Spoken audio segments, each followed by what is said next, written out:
Nei oso interesgarri seritu zat, zen ikustet oso importantiala gure edadikin olako ze jakitie.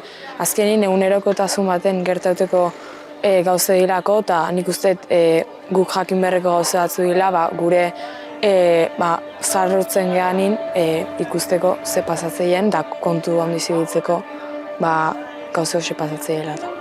Oso beharrezkoa da gutxiagako txarlak, egunin pasatzeien gauze die, eta jakintza minu batzuk gitzie berrezkoa da oso txarla interesanti erituzat.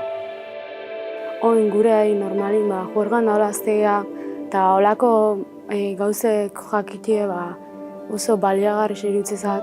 Eta olako argazkisek eta azalduen bideok eta oso markagarri seko zela, oso impactantiko. Pixke bildur gesu mateo. Zea argazkisea ikusteakon jendiz auritute impacta indo. Ni altxatzeko asmoz berari laguntzea joteko konturatu nintzen ezin nintzela lurretik altxatu.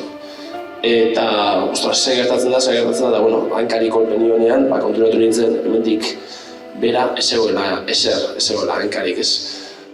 Ausartak izan, baldintzatan ezin dezakela gidatu ikusten dezuenai, ez esan, ez gidatzeko, ez eizak kotxe hartu, autobuse hungoetuk, taxiziz hungoetuk, gaur ez eizak hartu, gidatu dezake batek eramago di kotxea.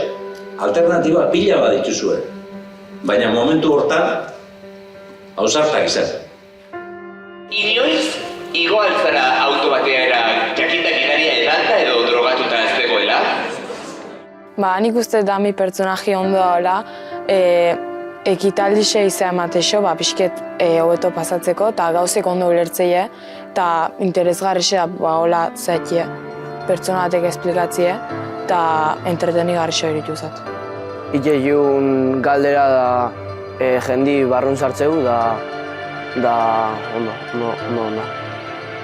Gehientxenok, zorionez, esatu zuen inoiz ez zaretela igo auto batetara jakinda gidaria edalta edo drogatuta zegoela. Eta bigarren postu hortan geratu dira askotan igo direnak, zoritxarrez. Zoritxarrezko erantzuna, eta hor